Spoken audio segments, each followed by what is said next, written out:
দেখো, একটা aesthetic body বানানো প্রায় সব যুবকেরই স্বপ্ন হয়ে থাকে, কিন্তু কয়জনে বা বানাতে পারে? আজকের এই ভিডিওটা দেখার পর হয়তো তুমি নিজেই অনেক সুন্দর একটা অ্যাস্থেটিক বডি বানাতে পারবে। তোমার বয়স যদি 18 থেকে 24-এর মধ্যে হয়ে থাকে এবং তুমি চাও বাড়িতেই ওয়ার্কআউট করার মাধ্যমে অনেক সুন্দর একটা অ্যাস্থেটিক বডি বানাতে, তাহলে আজকের এই ভিডিওটা তোমার জন্য অনেক বেশি ইম্পর্টেন্ট হতে চলেছে। বিশ্বাস করো, ভিডিওতে বলা মাত্র 5টা এক্সারসাইজ এবং টিপসগুলো যদি তুমি সিরিয়াসলি ফলো করতে পারো, তাহলে মাত্র 2 সপ্তাহে তুমি নিজের মধ্যে ক্লিয়ার চেঞ্জেস দেখতে পারবে, চাই তুমি মোটা হও অথবা চিকন। আর এই ওয়ার্কআউট গুলো করার জন্য তোমার কোনো প্রকার ইকুইপমেন্টের প্রয়োজন হবে না। আর ভিডিও শেষে তোমার জন্য থাকবে কিছু টিপস, যেগুলো না জানলে তুমি কখনোই মাসেল মাস গেইন করতে পারবে না। আর সব থেকে বেশি গুরুত্বপূর্ণ যেটা আমি তোমাকে দিব, সেটা হচ্ছে একটা ক্লিন ডায়েট প্ল্যান। তো চলো আমাদের ট্রান্সফরমেশন জার্নিটা শুরু করা যাক। সবার আগে তোমাকে জানতে হবে what is aesthetic body. Aesthetic body কি?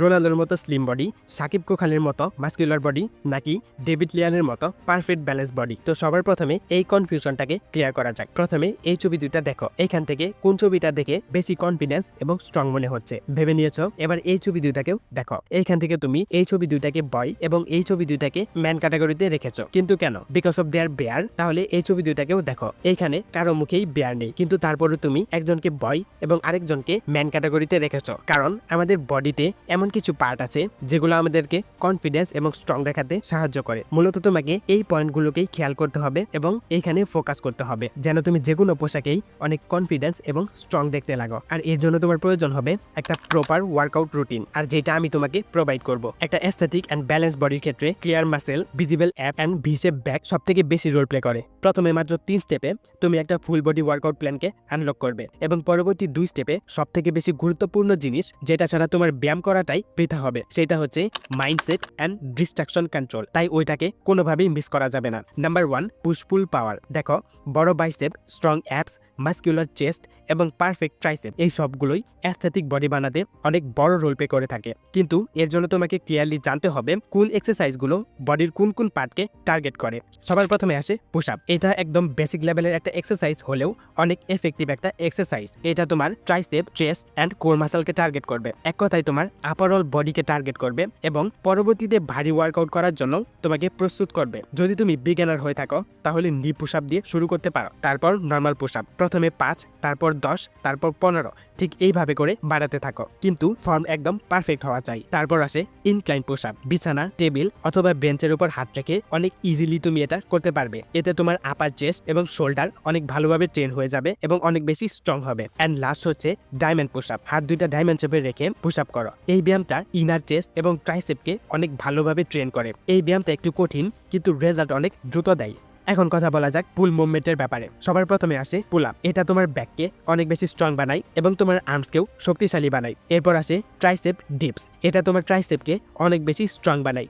এটা তুমি করবে 3 সেট 12 রেপিটেশন। ওভারঅল পুশ পুল ব্যালেন্স করাটা অনেক বেশি ইম্পর্টেন্ট, যেন তোমার বডি প্রপোর্শন মেনটেন থাকে এবং তোমার বডি লুক বেটার লাগে। Step 2, build the V shape. এখানে আসে বডির সব থেকে আই ক্যাচিং পার্ট, যেটা তোমার বডিকে অ্যাস্থেটিক বানায়। ভি শেপ অ্যাচিভ করতে হলে তোমাকে তোমার কোর মাসলকে স্ট্রং বানাতে হবে। ফার্স্ট এক্সারসাইজটা হচ্ছে প্ল্যাঙ্ক। এখানে পুরো বডিটাকে সোজা রেখে কিছুটা এইভাবে 1 মিনিটের জন্য পুরো বডিকে হোল্ড করে রাখো। দেখে অনেক বেশি ইজি মনে হলেও একবার করে দেখো, অতটাও ইজি না।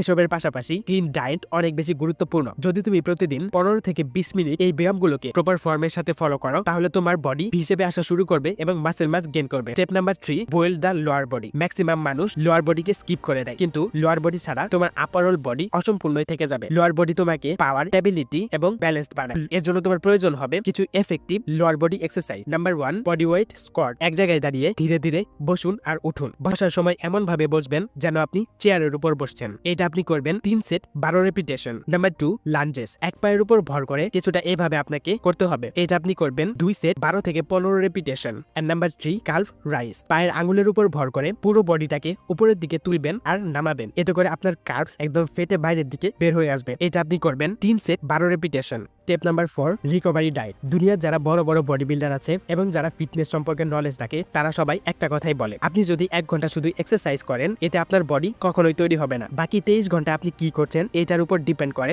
আপনার বডি তৈরি হবে কিনা। আপনি কি খাচ্ছেন এটার উপর ডিপেন্ড করে। আর এই কথাটা 100% সত্যি। কিন্তু সব থেকে বড় সমস্যা হচ্ছে আমরা বাঙালিদের খাবারে পর্যাপ্ত পরিমাণে প্রোটিন এবং নিউট্রিশনের অভাব থাকে। মাসল তৈরির ক্ষেত্রে প্রোটিন সব থেকে বেশি এফেক্টিভ নিউট্রিশন। ডিম, দুধ, বাদাম, ডাল, ছোলা এগুলোতে আপনি পর্যাপ্ত পরিমাণে প্রোটিন পেয়ে যাবেন। কার্বস এবং ফ্যাটেরও প্রয়োজন আছে শরীরে শক্তি যোগানোর জন্য। রুটি, ভাত, বাদাম এবং বিভিন্ন প্রকার ফল এই সবগুলোকে ব্যালেন্স আকারে নাও। শুধু ক্লিন অ্যান্ড হোমমেড ফুডের উপর ফোকাস করো। আর সব থেকে বেশি ইম্পর্টেন্ট হচ্ছে ওয়াটার। আপনাকে সারাদিনে পর্যাপ্ত পরিমাণে জল অবশ্যই পান করতে হবে, কারণ আপনি যখন এক্সারসাইজ করবেন তখন আপনার বডি থেকে প্রচুর পরিমাণে জল ঘাম আকারে বের হয়ে যাবে। তাই আপনাকে সারাদিনে কমপক্ষে 3 থেকে 4 লিটার জল অবশ্যই পান করতে হবে। এতে করে আপনার মাইন্ড ফ্রেশ থাকবে এবং আপনার বডি অ্যাক্টিভ থাকবে। Step 5, consistency and mindset. Aesthetic body তৈরি করার জন্য আপনি ভালো ডায়েট এবং এক্সারসাইজ গুলোকে প্রপারলি ফলো করছেন, তারপরও আপনার মাসল তৈরি হচ্ছে না। কিন্তু কেন? উত্তরটা অনেক ইজি। মাইন্ডসেটের সব থেকে বড় কিলার হচ্ছে overthinking, distraction and energy drainers. তাই এগুলো থেকে মুক্ত থাকুন এবং ফোকাস থাকুন। ডিস্ট্রাকশন তৈরি করে এবং মাইন্ডসেট নষ্ট করে সব থেকে বড় যেই দুইটা জিনিস, সেটা হচ্ছে পর্ন অ্যান্ড মাস্টারবেশন। তাই আপনাকে এই দুইটাকে সবার আগে ছাড়তে হবে। তাই জাস্ট এই 5টা স্টেপ যদি আপনি প্রপারলি ফলো করতে পারেন তাহলে 1 মাসও সময় লাগবে না, আপনি নিজের মধ্যে অনেক বড় একটা চেঞ্জ দেখতে পারবেন। আর আজকের এই ভিডিওটা যদি আপনাকে একটু হেল্প করে থাকে তাহলে এই চ্যানেলটা প্লিজ সাবস্ক্রাইব করে ভিডিওতে একটা লাইক করে দিবেন।